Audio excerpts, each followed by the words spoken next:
I think we'll get started. So thank you everybody for attending our Physics and Astronomy Sea Change webinar. This is part of our program. We like to share good practices that are going on in the physics community. Today, I am introducing Marty Baylor from Carleton College to talk to us about some practices for inclusive classrooms. Take it away, Marty. Hello, everyone. And as previously mentioned by Alexis, my name is Marty Baylor. I am a professor of physics at Carleton College, and I use she, her pronouns. I'm excited to tell you about the Practicing Professionalism framework that I have been developing for almost 10 years. This has been and is a journey with multiple iterations of trial, refinement, and expansion as I've responded to the data available to me. Some folks I've shared this framework with have found it useful and straightforward to implement in their own classes without much difficulty. That said, I hope that sharing some of my processes encourages you to use the data available to you to iterate on your own teaching practice in ways that increase students' sense of inclusion and trains the next generation of physicists to create the type of physics community we want to have at the beginning of their journey. Let me give you a brief outline of my talk. I will start by describing my context. I will then discuss the data that motivated the development of the framework and continues to help me iterate. Next, I will introduce the Practicing Professionalism framework that serves as an overarching framework to motivate what I do in class, how we do it, and why we do it. Throughout the presentation, I will provide impacts on the framework through student voices. Then I will conclude with some personal reflections on the framework and how it promotes inclusivity in physics and can be broadened beyond the physics community. I would ask that you please hold your questions until the end of the presentation, and Alexis will facilitate that portion of our webinar.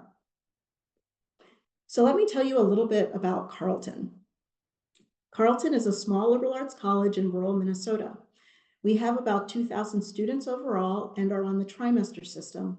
Within the physics and astronomy department, we have 8 full-time faculty and graduate roughly 20 to 30 majors per year. 30 to 40% of our majors are female or female identifying students. Roughly 18% are domestic minorities, and roughly 11% are international students. Students at Carleton, Carleton has an institutional research office. However, Carleton has no institutional student course evaluations except for as part of the mid-tenure and tenure review process. At those times, students are asked open-ended questions that are not typically relevant to making course-level adjustments. So individual instructors create and administer their own mid-course and course evaluations for the courses if they choose. Much of the motivation for developing the Practicing Professionalism framework came from an intermediate level modern physics course with roughly 30 to 40 students, of which 90% are prospective physics majors. This course is one of 3 intermediate level courses students typically take as sophomores that is required for the physics major. It is taught in the fall before students have a chance to declare a physics major. At Carleton, students cannot declare their major until their 6th term, which is typically the spring term of their sophomore year. This course is typically the first course prospective majors take that is designed for majors, since we do not separate prospective majors and non-majors in our introductory courses. Sophomores who choose to sign up for the subsequent winter term course are very likely to major in physics. This means that there is a lot of pressure to make sure students have a positive experience in the atomic and nuclear physics course. So I was initially nervous about making changes to this course since I did not have tenure when I started making these adjustments. Now that I have given you some background on my context, I would like to help you understand the data that motivated me to start developing the Practicing Professionalism framework. And just so you know, sometimes I will say PPF instead of the whole Practicing Professionalism framework. Before I go into the data that inform the framework, I want to say a word about data. As physicists, we tend to privilege data. We can put it in a graph, on a table, or calculate a percentage, then we can look for trends. Sometimes we even use the data to justify inaction. citing statistical significance, small numbers, and noise. To produce the changes we want to see, we can't reduce the student experience to only numbers. We must listen to our students, both their words and nonverbal cues. We need to have cultural awareness and the ability to notice more than just whether they answer our questions or get the correct number on a homework problem. That pit in our stomach and our sweaty hands when certain things happen also give us information. We also need to be willing to reflect on our own craft as educators. What are we doing? Why are we doing it? How are we doing it? What is the impact of what we are doing on ourselves and on our students? Is it sustainable? We need to take in all the data, all the information we have, and use it to inform and evolve our practice. Some additional sources of data I use are mid-course and end-of-course evaluations that I design. Since Carleton does not have institutional evaluations for courses, as I mentioned, I have provided a QR code if you would like to get a flavor of what I ask on my mid-course and end-of-course evaluations. I look at the work that students produce. I watch how they interact with each other. I look at their physical responses. I also pay attention to my physical reactions, particularly when the mood in the class shifts. The increase in my heart rate, the sweaty hands, etc., those sorts of things. They are giving me important information. I also listen for anecdata. These are stories or parts of conversations that contain nuggets of useful information. If I recognize it and think about what that information, what could be behind that information. Sometimes I notice repeated patterns that I want to interrupt. Sometimes a single story causes me to pause and reflect on what I am doing. In all of these cases, I am reflecting on this information relative to my learning goals. What do I want students to get out of my courses? Are those goals being met? And where are those goals not being met?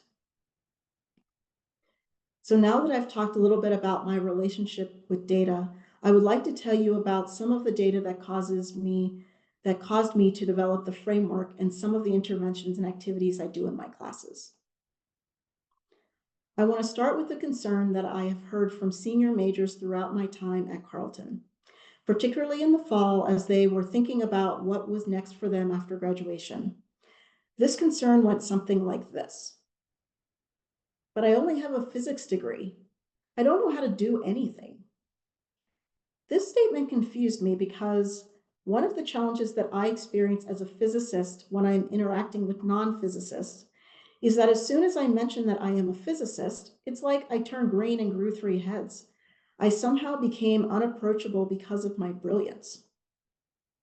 How could it be that my students didn't think that they knew anything or that they couldn't do anything? This caused me to start reflecting on why students weren't connecting what they were doing in their courses with what they could do in the real world. Since I was teaching the atomic and nuclear physics course at the time, I started taking a closer look at what was happening there. First, there was bias in how students were choosing and/or assigning tasks in the lab. For example, women were more likely to choose or be assigned to be note takers. Asian students were more likely to do the propagation of uncertainty, and white men were more likely to work with their apparatus. I cringed as I heard these group conversations and watched this happen over and over again. In addition to the bias I was observing in lab, I noticed that there wasn't a strong incentive for students to engage with the data that they actually had, rather than the data that they wished that they had. If they didn't get the answer they expected with an uncertainty, then their data was bad and there wasn't any nuance in how they looked at their data. In terms of the quality of the work, given that it was their first time, say, writing a lab report, they did an excellent job. However, if I gave them an A or a B, there was no mechanism to push them to improve without changing the standard, and that didn't seem fair. But giving students the lower grade that I felt they deserved felt like it would be demoralizing. The students were not connecting my pedagogical goals to the assignments I was giving them. I was trying to get them to focus on communicating physics to an external audience or building transferable skills, but the students assumed that they were writing for me or just trying to get the work done as efficiently as possible.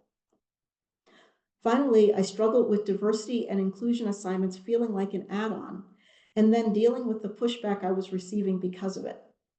I wanted students to see that considering diversity and inclusion was part of what it meant to be a physicist rather than a pet project because I am a Black woman. After I introduced reflection essays and looked at them, particularly the first essay that asked students to define physics, define who is a physicist, and how someone knows when they become a physicist, I realized that students had a distorted view of what it means to be a physicist. If I were to try to depict a summary of what I read from the student essays, I would end up with something that looked like the image on the left. Physicists are brilliant people who have PhDs, have amazing ideas, and win lots of awards. At this stage, my students are not anywhere near this conception and frankly are not sure they ever could be. They sort of understand that they are learning physics knowledge, but that in and of itself is not useful. They have used equipment in the lab and done lots of word problems, but they don't see how these skills are relevant in the real world.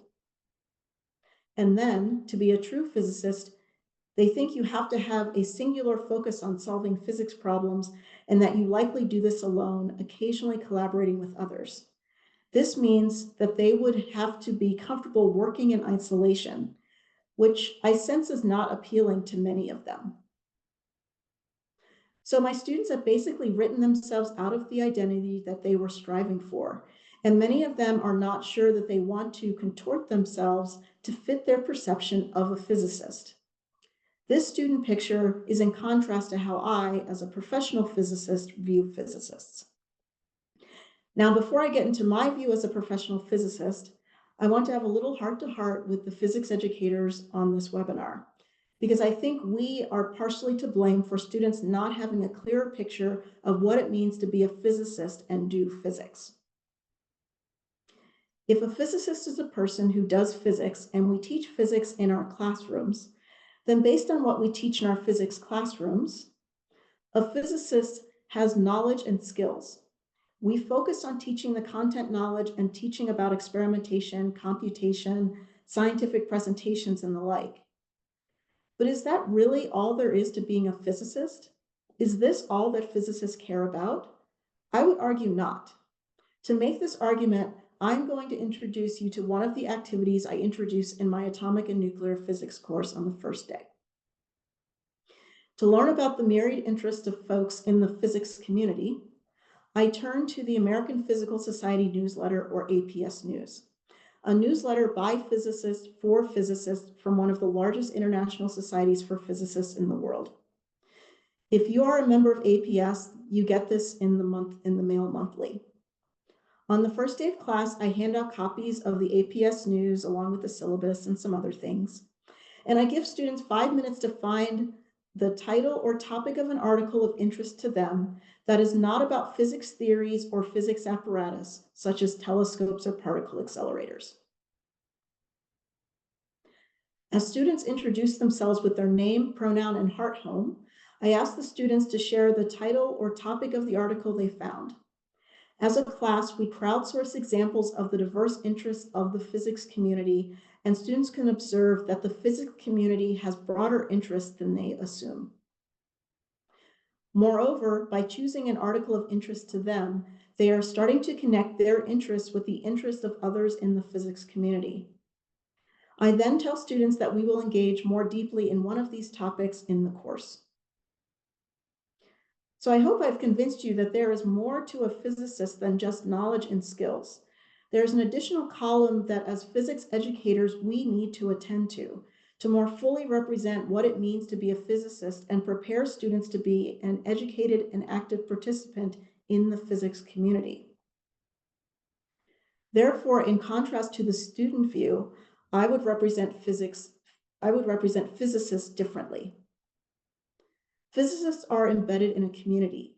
They have knowledge, skills, and passions that they bring to the physics community, and the combination of knowledge, skills, and passions for each individual physicist drive how they engage with the physics community, and ultimately how they contribute to the world at large.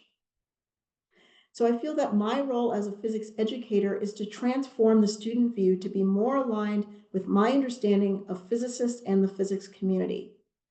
To do this, I reflected on what I wanted for my students.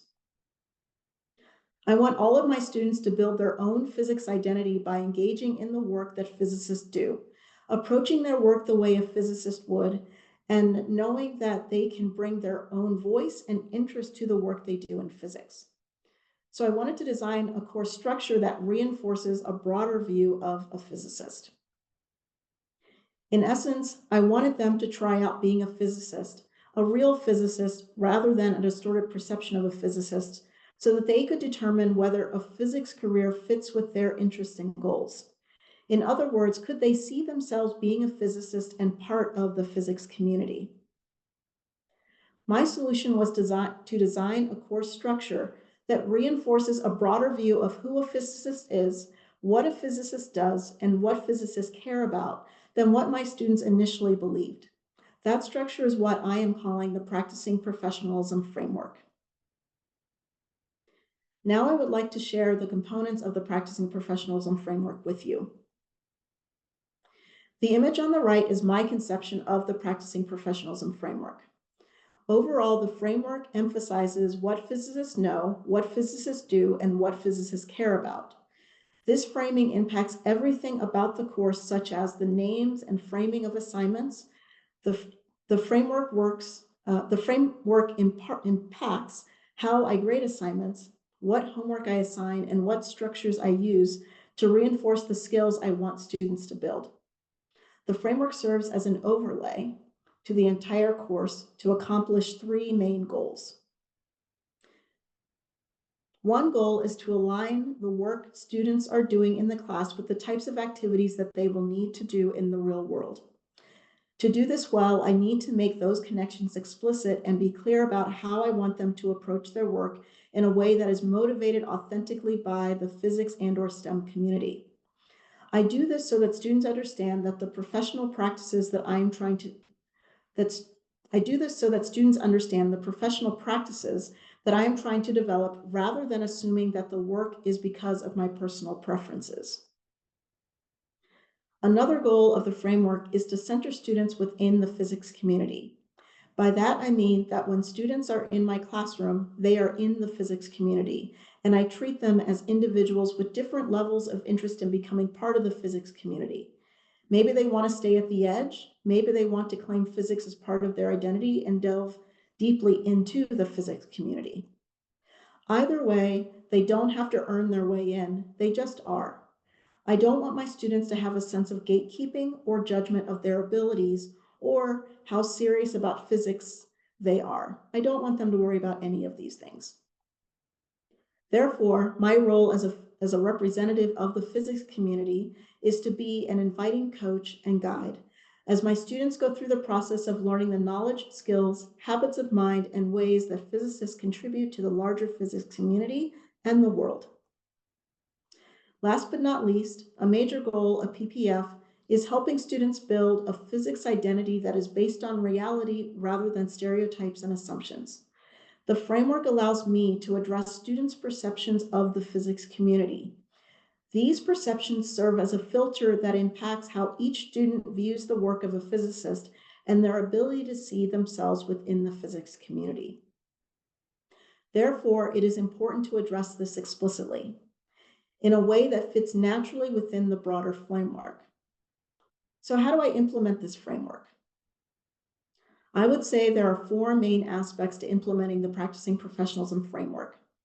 These aspects are transparency in course design, using grading schemes that appropriately support a professional-like approach and a growth mindset, creating course assignments and structures that focus on skill building, and choosing some topic that physicists care about. It could be your choice, something that you are particularly passionate about, or the department's choice for a particular class. Whatever that topic or theme is, it is woven and developed throughout the course rather than a one-off exercise. Each of these aspects are authentically and naturally motivated for the student by the field of physics or STEM more generally, rather than solely from the identity of the instructor, as a means of building student buy-in and reducing student pushback. I will focus on each of these aspects in turn. First, the Practicing Professionalism framework encourages transparency in course design, laying out clearly the knowledge, skills, and something that physicists care about that don't neatly fall into traditional knowledge and skills that students expect in a physics course. Here's an example of a slide that I show students on the first day of the intermediate electricity and magnetism course. I specifically highlight at a high level what is the specific content knowledge we will focus on, what are the professional skills we will be developing, and what is a long-term project that will focus on some topic that physicists care about. In this course, students do a project where they have to argue a policy position to the public or to policymakers using content knowledge that they have learned in the course. I chose this example because the Physics in the Public Sphere project isn't specifically connected to diversity, equity, and inclusion, though some specific topics students choose as part of this project do have strong connections to DEI. Then I tell students where in the course we will work on each of these aspects. Additionally, I use the Transparency and Learning in Teaching, or TILT, assignment template developed at the University of Nevada, Las Vegas, to clearly articulate the specific learning goals, the professional skills that they will develop throughout the assignment, the specific tasks the students must accomplish, and the metrics that I will use to assess their work. I provided a QR code that should take you to the template. Through being more transparent and articulating what I am doing and why, I have found that students are better able to articulate the skills that they are building and understand how I want them to approach the assignment. Although thoroughness is important, I find that brevity is also important for student focus, so I tend to use lots of bullet points when I use this template. Another aspect that I think carefully about is how I promote a professional-like approach to the work the students are doing. I choose several different grading schemes as appropriate to communicate to students the standard I am using for their work, while also using grading structures that communicate that I expect that they can and will improve with practice. If you are interested in exploring grading schemes and how each individually or in combination can promote a growth mindset, I would strongly encourage the book Grading for Growth. The QR code will take you to more information about the book. I pretty much use all of the techniques described in the book in various combinations depending on the course level and the pedagogical goals I have in mind. If you would like specific examples of grading schemes I use, please feel free to ask me during the question and answer time. For now, I would like to share one of the grading schemes that I use in my courses designed for majors. I call this my Professionalism grading scheme. The Professionalism grading scheme is designed to help students interpret their work with respect to how a professional would approach the assignment. Let's consider a journal article. A C grade indicates that the student has met the letter of the assignment. It has all the parts of an article, and the parts contain the right type of content. However, rather than engaging with their data, the student focuses on the perceived expectation of the result of the experiment, and the article is written as if they are writing a lab report for the professor, who basically knows what happened during the lab, and they are mostly providing a written update. A grade of A represents that the student has approached the journal article like a professional, shows critical thinking and nuanced engagement with their data. It is clear that the student is writing for an external audience of their peers who have not done this experiment and achieved that professional level of work without me, the professor. So a grade of B represents a professional-like approach, but that the student leaned on me heavily in that process. Although we have student graders at Carleton, this grading scheme is used on the assignments that I grade. since student graders are not yet able to discern professional-like work. At the beginning of the course, students typically start with below C level work, and they move closer to A level work by the end of the course. Most students end up in the B range for their journal articles, which makes sense in a sophomore level course. They need lots of help in order to achieve that professional-like level. As you might suspect, grading this way requires a lot of trust between me and the students. They have to believe that their initial grades will not define them and will not determine their ultimate performance in the course.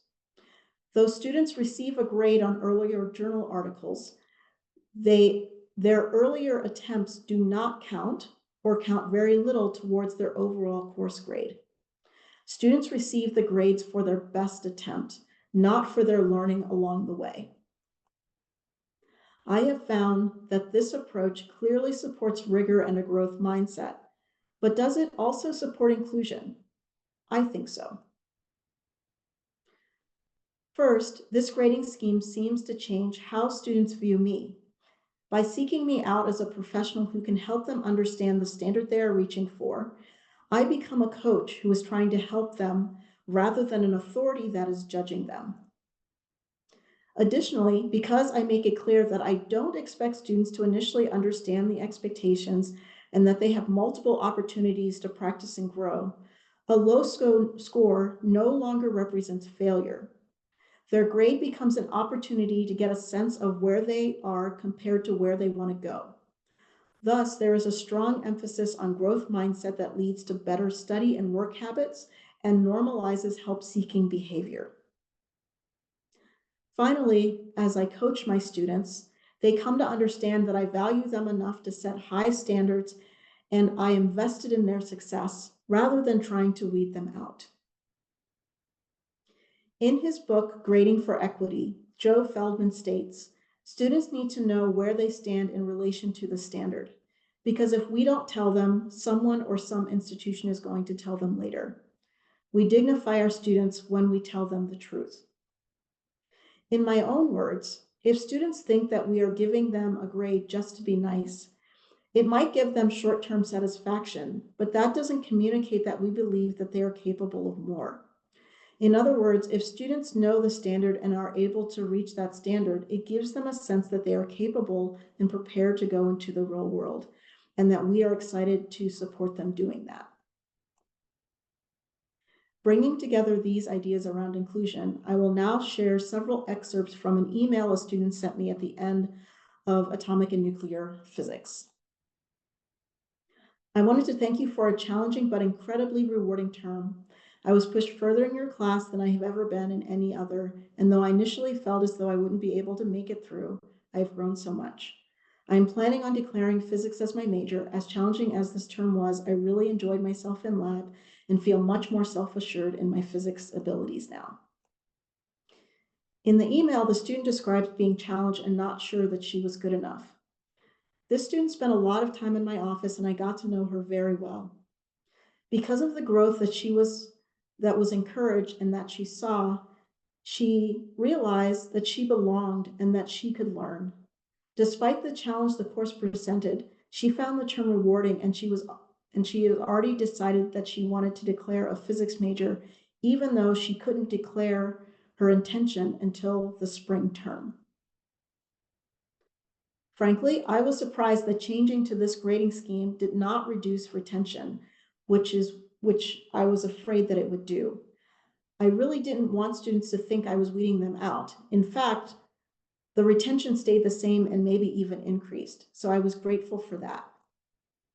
Another impact was that student scientific writing was stronger, as evidenced by my colleagues in the winter term course coming to me to ask me what I was doing to improve their writing. Also, and most importantly, in my opinion, was that student confidence increased and they worried less about whether their work was good enough for me or the real world. I do want to mention again that I only use this professionalism grading scheme in courses for majors. I do not use that approach in introductory courses because we don't separate potential majors from non-majors.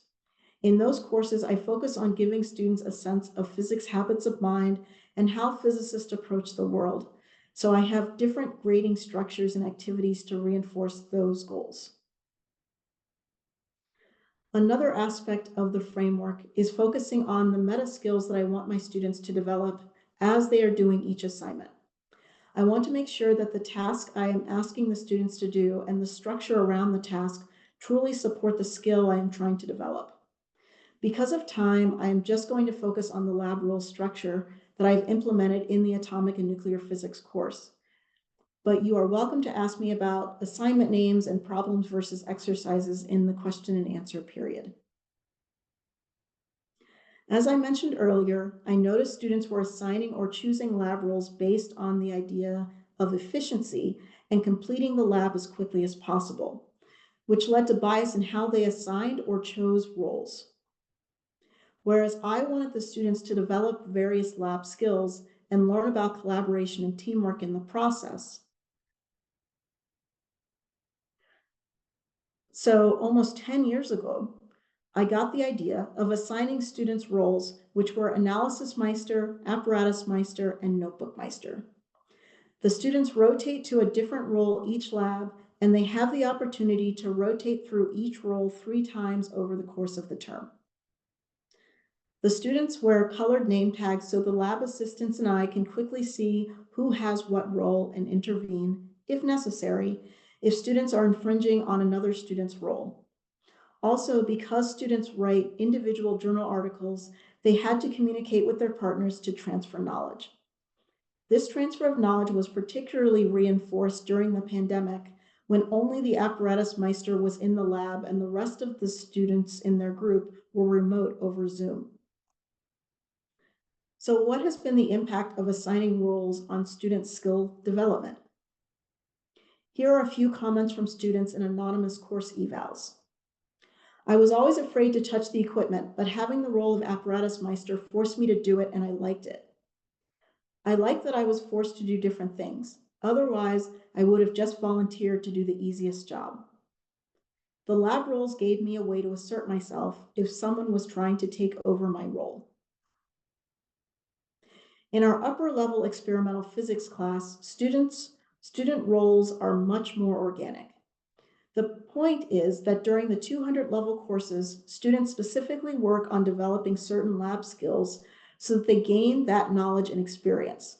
Once they have practiced those foundational skills, we take the training wheels off in later courses. Last but not least, the final aspect of the Practicing Professionalism framework I would like to discuss addresses students' perceptions of physics, while also asking students to consider some issues that physicists care about. I would like to share with you a few different examples from several courses at different levels. Some are more DEI focused, but not all are, and they don't have to be.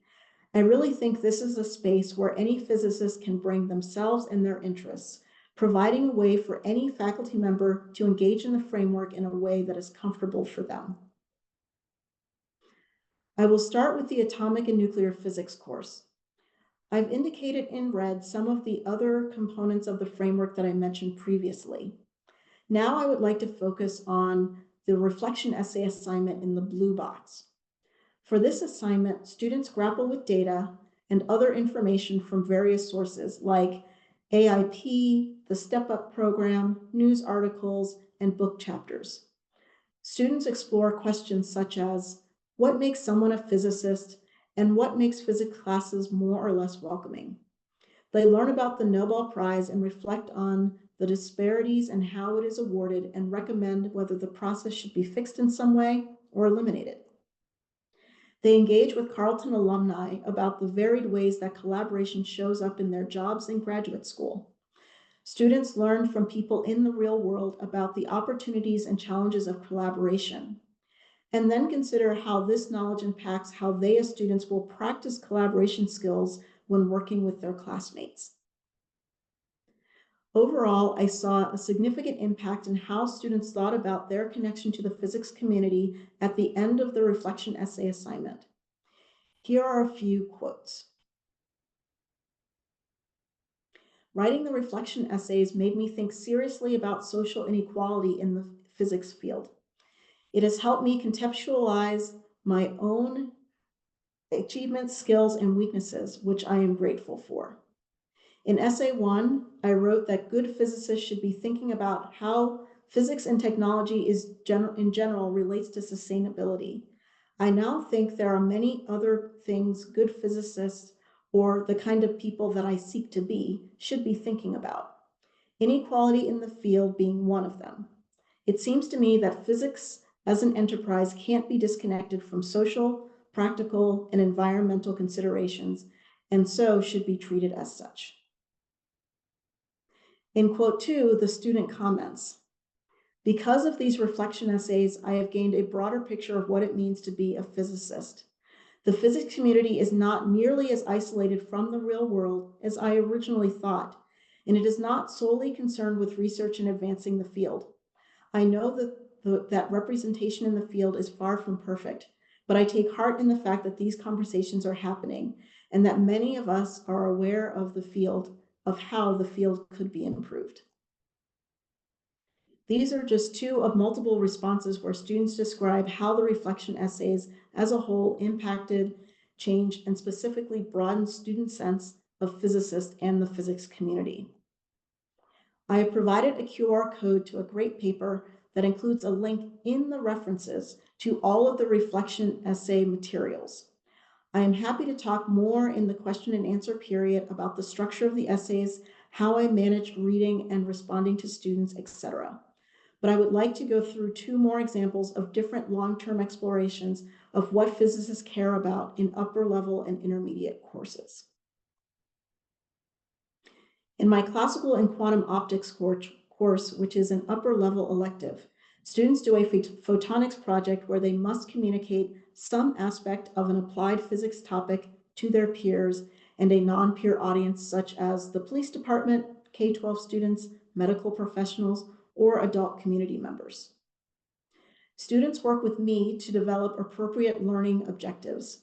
They work with Carleton's Institutional Research Office to design an appropriate assessment plan, and they work with Carleton's Office of Community and Civil Engagement to learn how to work respectively with and honor the knowledge of their community partners.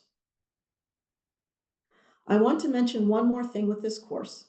I had some conversations with students that indicated their experiences working in groups was problematic. After creating a survey and debriefing the results of the survey with the class, students requested models for how they could better listen to their peers in groups.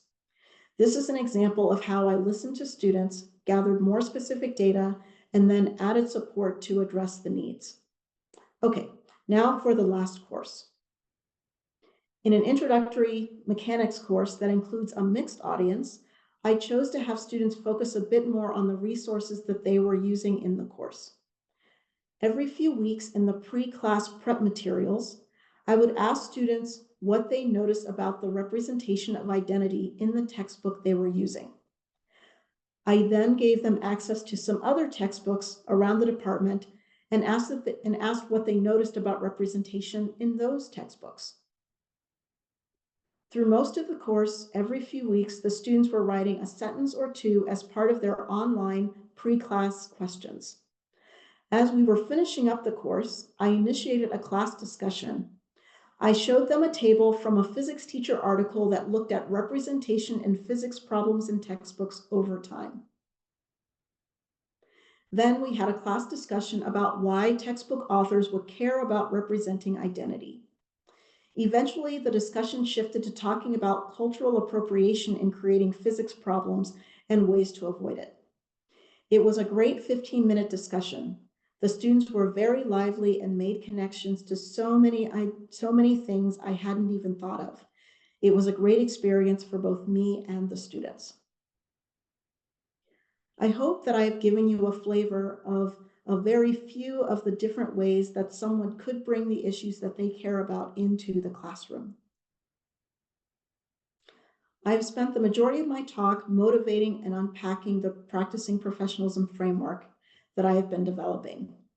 I would like to finish by providing some personal reflections on the framework and why I think it can be applied in more STEM disciplines in addition to physics, and an educational context beyond the undergraduate level. In many ways, the Practicing Professionalism framework is how I have reimagined what it means to train the next generation of physicists. I am choosing to welcome my students into the physics community at the outset of their journey, rather than making them feel like if they survive the journey, they might be worthy enough to become a physicist. While I'm bringing my students into the physics community, I am also training them to be the type of physicist that I want them to be. A physicist where equity, diversity, and inclusion is a natural part of the conversation we have when talking about both the technical and non-technical aspects of doing physics. I would like to share with you an excerpt of an email from an international student who took atomic and nuclear physics with me almost 5 years ago during fall of 2019. This email was sent not long after the murder of George Floyd in June of 2020. In part, she writes, "Today, scientists are practicing things differently to take actions toward eradicating racism. There are resources for us to take concrete actions.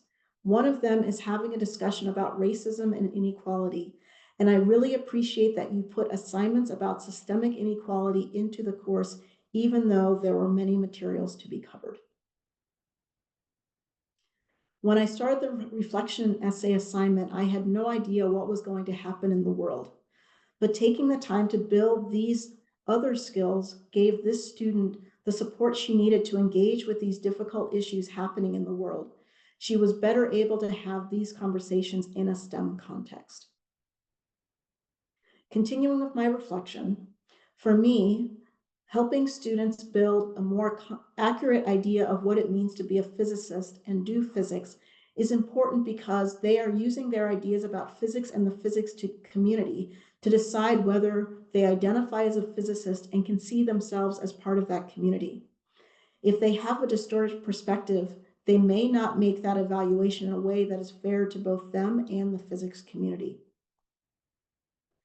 A self-identified female international student states, "I have never been confident that I belong to the physics community. The reflection essays taught me to keep challenging myself about the stereotypical views of physicists. It does not have to be white male genius people from academic families, smartest kid in the class, etc. All it takes is really a passion for physics." This student went from questioning her place in physics and astronomy to seeing her passion for physics is good enough for her to continue on her physics journey. A student who self-identified as a domestic white male states, "My impression of what a physicist does has also changed substantially. I've learned how much more there is to physics than just simply developing models and following the scientific method, and that truly keeping an open mind involves having awareness for a lot more than just data." This student is describing how their view of physics has broadened to include aspects of physics that are more than just the technical aspects that he thought about before. Beyond these quotes, both of these students throughout their individual essay responses talked about how getting a broader perspective on the discussions going on in the physics community had a substantial and solidifying impact on their sense of fitting into the department and their identification with physics. In my talk, I have presented feedback from anonymous course evals and reflection essays that were very positive. This was not always the case. When I first started tweaking my classes, there used to be substantial student pushback on the diversity and inclusion components and anything that I wanted to do that students did not perceive to be relevant to learning physics content or physics skills. However, this critical student feedback caused me to think deeply about how best to motivate our class activities. Now that I am motivating the framework and the what physicists care about explorations from the broader physics and STEM community, the pushback issues have been virtually eliminated, or at least the students don't complain to me about it. Basically, I communicate to students that if the physics and STEM communities are talking about these issues, then I would be remiss if I did not prepare them to engage in a knowledgeable way in these conversations. Now, the limited pushback I get seems to come from the few upper class students who have already declared other STEM non-physics majors. If you are interested, I am happy to share how I have addressed this issue. PPF is a framework. It doesn't tell instructors what pedagogical approaches to use. Although I hope that all educators would use interactive, student-centered, research-vetted approaches, the framework doesn't specify that. What it does ask is for instructors to make their learning goals, assignments, and course structure explicit and transparent for students. It encourages faculty to interrogate their course structures and address bias that might impede attainment of their learning goals. Although I developed the Practicing Professionalism framework in a physics context, I have had colleagues apply this framework in chemistry to motivate some non-technical content that they were worried about including. They didn't change their pedagogy or assignments. They used resources from the American Chemical Society to motivate their assignments. They then included their What Physicists Care About theme and motivated it from the chemistry community. The instructor told me after the course that they did not receive any student feedback for the activities and the projects they did in the course, and appreciated the shift in relationship that they had with the students from an instructor to being more of a coach. Additionally, because this is a framework, you could overlay this onto graduate courses, K-12 courses, and maybe even outreach events. Again, the framework doesn't tell you what or how to teach.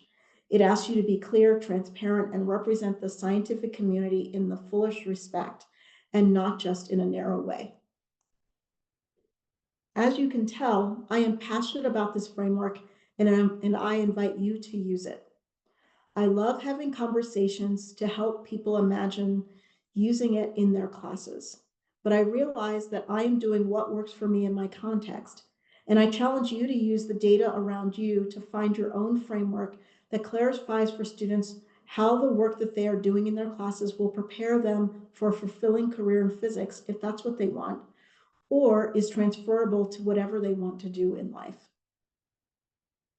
With that, I would like to acknowledge the reflection essay analysis support that I received from Kristen O'Connell and Ashley Carlson at CERC, the financial support I have received from Carleton, and most importantly, the feedback from my students and colleagues at Carleton and across the country over the years who have helped me and continue to help me refine the framework.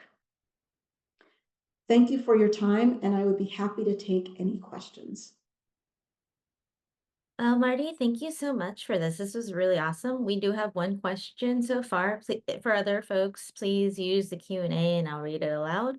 Somebody wants to know if you will be sharing, I think, the slides, or could you share the slides that you made? Yes, I would be happy to share the slides. There is, I don't know, Alexis, is there a mechanism through you, or there's the QR code that has the course evals in it, and I can put the, I can drop it into that folder. Yeah, I will be eventually sending this recording out to folks once it gets uploaded to the YouTube channels. And if Marty is willing to do so, I'm happy to attach the slides as well. And then our next question is, are you planning to publish the findings from this work? And somebody thanks you for a wonderful presentation. So I have, so at Carleton, we have generally small classes. And so a lot of the data that I have is anecdotal data. So I'm not sure what format I'm going to publish the information I have. Some of this data is available in the physics teacher article that was linked earlier in my presentation that has all the information about the reflection essay assignments. But I am hoping to publish more details about the framework, and then that will certainly include some of the student quotes and data that I have. Great, thanks. And I have a question if folks do not have anything right now, but please use the Q&A. Um, have other colleagues at Carleton adopted this framework in physics or elsewhere? At Carleton, faculty are able to do whatever they want to do in their courses. And so certainly I use this in my own courses. I focused on one course to start off with, and then expanded it slowly throughout all of my other courses that I teach. There are other faculty who use this framework, and partially it is junior faculty who have inherited courses that I taught. So for example, I'm not teaching the atomic and nuclear physics course anymore. That was handed over to a junior colleague during their tenure process. And so because I had thoroughly integrated the practicing professionalism framework in that course, they were like, wow, can I keep using this? And I said, of course. And then I do have colleagues at other institutions who have used this. So I have a colleague at Davidson who used this in a physics lab course. I have a colleague at the University of Washington who has used this in a physics course. And I also have a colleague at Carleton in the chemistry department who has used this. Cool. And somebody in the Q&A said that they are going to adopt this for their first year seminar in biology. They're very excited about this. And so that leads me to a different question. Are you by any chance, so you know these folks are adopting this or hoping to adopt this? Are you keeping track of everybody and getting in contact with them? Are you open to that? Oh, I am definitely open to that. So one of the things that I would love to do, if you're interested in using this framework in any way, shape, or form, please email me and let me know. Because I haven't published this yet, I'm basically the only source on how to think about it. And I would love working with faculty to think through, how might I use this in this context? And so I would definitely love to do that. And I actually have an email list of faculty that are interested in the framework and having conversations and questions from across the country. So please definitely reach out to me. I'm happy to have those conversations. Great. And I have another question. So if people are adopting this, are there any starter tips and tricks you think are important for people to know before they embark on this work? Yeah, so I think the hardest thing that I've heard from people are two things. So one is um, being aware of what are the resources within their own community to help motivate different aspects of the framework. And so some of those, like the APS News, was something I was getting, and so I could just use that. And I'm very familiar with the resources at AIP. Um, but like the collaboration materials that I created my own survey and sent that out. So that's one thing, is really trying to think about what is the professional skill and how do I motivate that for students so that they can see that this isn't just something that I'm doing because I want to grade things. Or I want to make them do things, that there's actually a pedagogical purpose. So that's one area where people have struggled, and it takes some time to do that, or you can connect with other colleagues who know those resources. Another area is people trying to figure out, well, okay, I think I'm passionate about this, but I don't know how to create something. Like Marty, how did you create those reflection essay assignments?